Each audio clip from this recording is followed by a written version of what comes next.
Ang bawat henerasyon ay may kanyang-kanyang paraan ng pamumuhay, paniniwala at pagpapahalaga.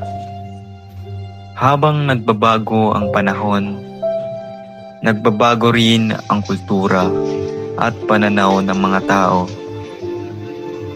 Ngunit sa kabila ng pagbagong ito, nananatiling mahalaga ang paggalang, pagmamahal at pagkakaisa.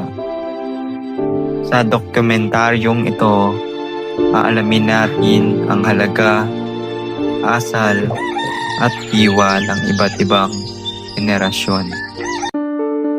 Magandang araw. Kami po ay magsasagawa ng isang panayam sa 5 tao mula sa iba't ibang pangkat ng edad upang malaman ang kanilang pananaw tungkol sa halaga, asal at diwa ng kanilang henerasyon. Po si Romel Flores mula sa 12 Yung B at ang edad ko po ay 17 years old. Ano sa tingin mo ang pinakamahalagang pagpapahalaga ng iyong henerasyon? Po yung pagpapahalaga po is yung pag-maintain po ng kultura natin. Ano ipinapakita ng iyong henerasyon ang paggalang sa kapwa at nakakatanda? Ano yung pagmamano sa mga nakakatanda at pagsabi ng po at opo sa kanila. Ano ang kanariwang asal o ugali ng mga tao sa iyong henerasyon? Masaya pa kami noon kasi wala pa ang mga gadgets noon, kaya tuwing hapon masaya kami naglalaro sa mga tabing daan. Ano ang pagkakaiba ng kultura ng iyong henerasyon kumpara sa ibang henerasyon? Yung pinagkaiba ng kultura namin is yung kultura namin dati is masaya siya kasi wala pa nga siyang gadgets, pero yung kultura naman ng iba siguro takot pa sila sa mga magulang nila, tulad na lang ng nanay ko kasi takot siya sa tatay niya pag inuutusan is sumusunod siya agad. Ano ang mga mabuting kaugalian na dapat mapanatili ng mga kabataan ngayon? Ayun nga yung sinagot din sa number 2 is i-maintain yung pagpo at opo sa mga makakatanda. Sa iyong palagay, paano nakapekto ang teknolohiya sa kultura ng iyong henerasyon? Para sa akin, as a student na rin, nakakatulong ang technology ngayon kasi nakakapag-search kami sa mga kailangan namin search at nakakapanood kami sa mga online ng mga news.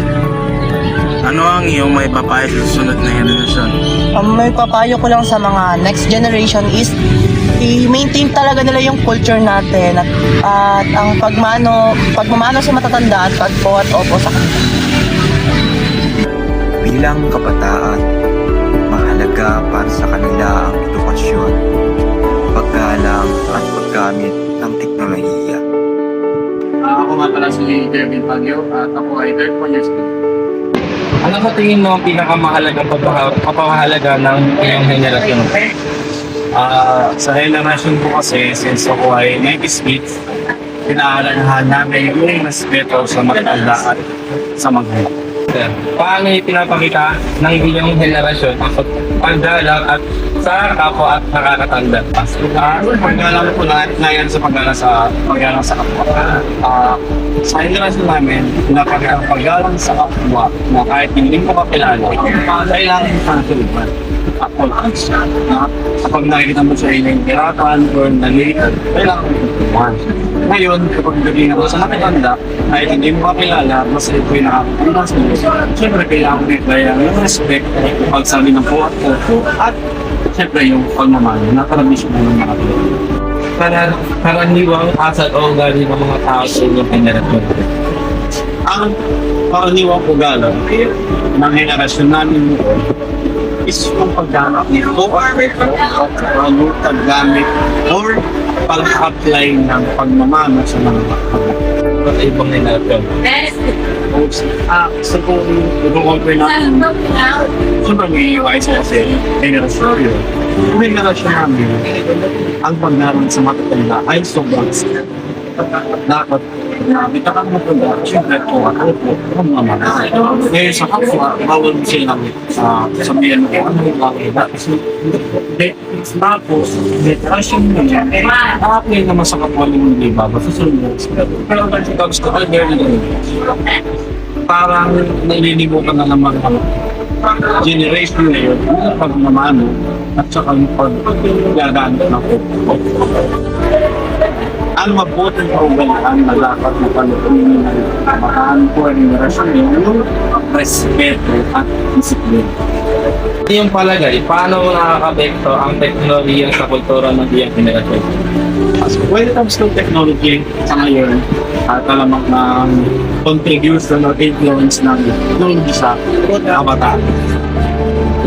Ano ba tayo mapapayo sa ano? Parang ganyan natin sir. Ang mapapayo natin sa kanila is to limit the usage of social media, to limit the interaction mo sa social media at i-limit yung pag-share sa social media. Anong iyong maipapayo sa susunod na henerasyon? Sa susunod na henerasyon, huwag kayong masyadong magpa-apekto sa sabihin na kasi nasa sa inyo kung ano ang magiging growth at development. Kayo ang mag-decide kung ano ang magiging path nyo in the near future at saka sa future. Para sa henerasyon ng mga young adults, mahalaga ang paggalang, disiplina at pagmamahal sa kapwa. Naniniwala rin sila na dapat gamitin ng tama ang teknolohiya at mapanatili ang mga kaugaliang Pilipino tulad ng paggamit ng po at opo. Charitas, 49 years. Ano sa tingin mo ang pinakamahalagang pagpapahalaga ng iyong henerasyon? Kung i-compare mo kasi yung generation namin, lalo sa mga laro. Sa mga laro na lang, example na lang sa mga laro. Dati kasi mga physical, ang mga laro nun. Tumbang preso, mga antay tawag dyan, tubig ba'y tawag dun, o mga ganon. Tapos, ang tangang laro lang nun, mga pupunta ka lang sa mga puno, puro ganun lang ang mga laro nun. Kasi ngayon, ang generation ngayon, hindi na na-exercise yung mga bata ngayon. Kaya karamihan sa mga bata obese. Kasi nga, panay ng cellphone, gadgets lang. Ganun lang ang pagkarami. Sige po, paano ipinapakita ng iyong henerasyon ang paggalang sa kapwa at nakakatanda? Malaki pa rin ang difference noon at ngayon. Kasi dati, lalo kami noon, pa-sweet lang, talagang sumusunod na sa magulang. Talagang pagka yung kumbaga dati kasi pagka merong parang may hangganan yung mga ano sa amin kasi lalo ako nung malit ako talagang pag tinawag kami o kaya saglit na pasweet lang pupunta ka na ano ka na tapos yung meron mga incidents pang talagang noon kasi ngayon kasi may mga curfew pero noon pa man kahit na walang curfew ang mga magulang 6 o'clock na kailangan nasa bahay na yun. Ano ang karaniwang asal o ugali ng mga tao sa iyong henerasyon? Magalang nun. Kasi kahit na maglalakad ka lang, may makita ka lang na matanda o ano, kahit sino, kahit hindi mo kamag-anak, mamanukan mo. Pero ngayon hindi, grabe yung mga bata ngayon. Iba na yung ibang-iba, malaking ano, kasi ngayon sa halip na magmano, minsan nga, nakikita natin sa Facebook, di ba? Minsan yung pinapatulang pa nila kahit matanda. Kumbaga wala na talagang paglalaan. Ano ang pagkakaiba ng kultura ng iyong henerasyon kumpara sa ilang henerasyon? Ayun, katulad na sinabi ko kanina, yung pagmamano, nakagawi ang panon yun. Ngayon, wala na yata. Madalang na sa patak ng ulan eh. Pagkatapos, yung mga masaya nun eh. Dati, pag may mga piyesta-piyesta, di ba may mga ganun ba? So, ngayon kasi parang masaya na ngayon ang mga kabataan sa mga laro-laro eh. Lalo sa mga, yung Roblox, parang ito. Pero dapat di na talaga ML, mga ganyan, di ba? Kaya, kumbaga, yung ano ng mga bata ngayon, talagang pansinin nyo na rin. Yung mga kabataan ngayon, wala nang pinipili kahit na batang-bata ka, di ba may mga sakit na. May mga sakit. Kasi nga, wala na yung mga physical activities. Kumbaga kaya nga sila, kumbaga hindi napapagpagod ng ano nila. Wala nang exercise. Ano ang mabubuting kaugalian dapat manatili ng mga kabataan ngayon? Kumbaga ngayon talaga panatilihin pa rin yung paggalang kasi yung respeto kasi kumbaga hindi naman yan hinihingi eh. Pusa yung binibigay. Ang lalo kasi ang pinakikita lang diyan, kung ikaw bilang tao respetado ka. Kumbaga, kung makikita ka nila na yung example, yung halimbawa ka na nakikitang nare-respeto mo kahit sino, so makikita pa rin ng generation. So, kumbaga, dapat hindi napapatid yun. Dapat yun, nagpapatuloy lang. Na, tsaka doon kasi nagre-reflect kasi kung ano ka sa bahay. Kung magana ka sa magulang mo, magre-reflect sa labas yun. So, makikita ng kausap mo, ito okay sa ano to, sa magulang. Kasi nga, nakikita sa Sige po. Ito po yung pangalan natin yung question. Sa iyong palagay, paano mo nakaka-apekto ang teknolohiya sa kultura ng iyong henerasyon? Marami ang makapektado talaga. Kasi kanina nga, gano'n yung sinabi ko, kumbaga mga obese na, mga bata ngayon. Kasi nga, hindi na exercise. Tapos, ang ano pa doon, yung mali kasi nilang nakikita sa gadgets, yung mga multimedia, yung mali, minsan na-adapt nila yun. Na-adapt yan. Kung nakikita niyo sa mga balita ngayon, di ba? Ang tanong nga doon ano daw yung ano nila sa mga laro? Patayan daw. Sagot ba yun? Kumbaga, doon pa lang makikita mo na yung epekto. Dati kasi hindi. Alam kami nila alam na lang kung bipiko, mga ganun lang ang mga tapos maganda yung mga katawan ng mga bata ng araw. Pero ngayon, pansinin niyo, bata pa lang, may sakit. Thank you po. Ito po yung last question natin. Last pa. Opo. Ano ang iyong may papayo sa susunod na henerasyon? Sa susunod generation. Sa totoo lang, nakikita na rin natin kasi na, kumbaga, ito na yung, ano ba yung tawag doon? Kung titingnan natin kasi, ang technology natin hindi naman pababae. Lalo pa siya nag-excel, di ba? Kung mapapansin natin, di ba sa nakikita natin mga movie, kahit na hindi pa yun ang nangyayari, makikita mo na baka pagdating ng panahon, diretsong wala na. Wala na yung mga nakagawian na talagang puro technology.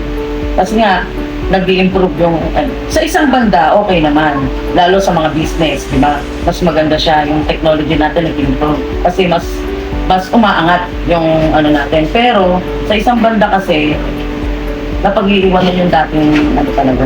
Yung, kumbaga, dapat kasi hindi rin pa rin nawawala yung mga bagay na yung physical activities kasi. Pero buti na lang, ngayon nakikita natin, di ba? Sa social media, kung yung mga walking, di ba? Jogging. Buti nga, naibabalik. Kasi dati nawala na yun Pero dahil nga sa nakikita na palaging may mga sakit bata pa lang. So, nababalik. So, yun, sana yun magpatuloy. Ang middle adults naman ay mas nakatuon sa responsibilidad, maayos na pangangatawan, respeto at sipag ng kanilang natutunan sa nakaraan. Bindi kasi 51.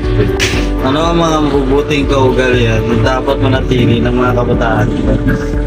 Ay, kakakano ko lang, mabait ako nun hanggang ngayon, mabait ako. Wala ka parang nagbaag.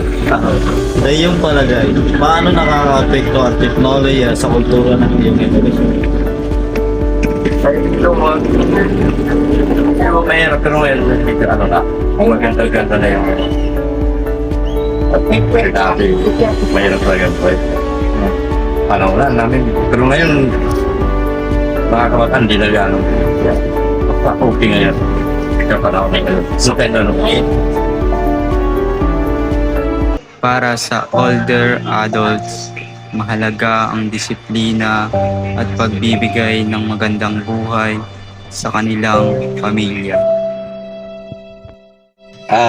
Ako si Jesus Pruna, Ronquillo sa ina, 69 taon. Ano po sa tingin mo ang pinakamahalagang pagpapahalaga ng iyong henerasyon?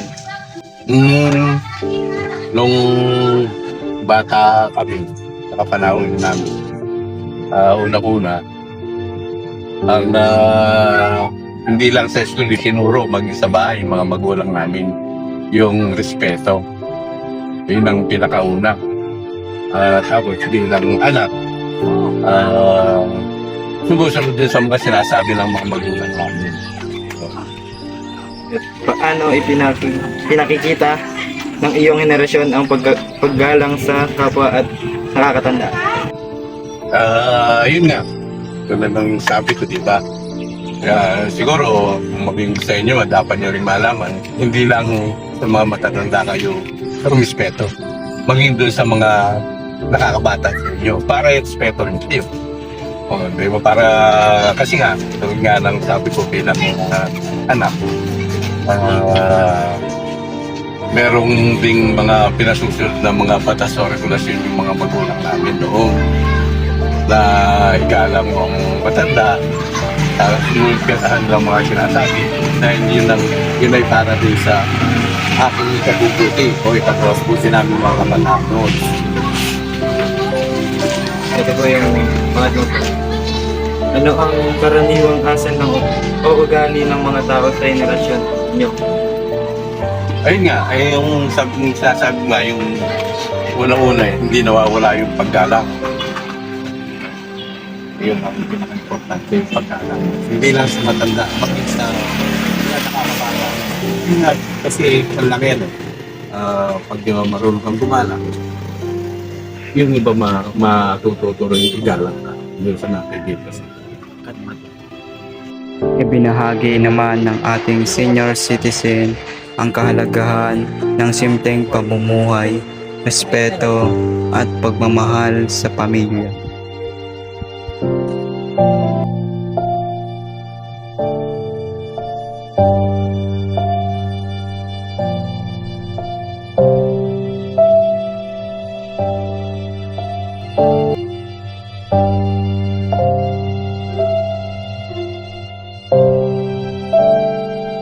Batay sa aming panayam, napansin naming magkakaiba ang karanasan at pananaw ng bawat henerasyon. Ang kabataan ay mas pamilyar sa teknolohiya, samantalang ang nakakatanda ay mas nagbibigay halaga sa disiplina at tradisyon. Gayunpaman, isa ang kanilang mensahe, ang pagmamahal sa pamilya, paggalang sa kapwa at pagsisikap para sa magandang kinabukasan.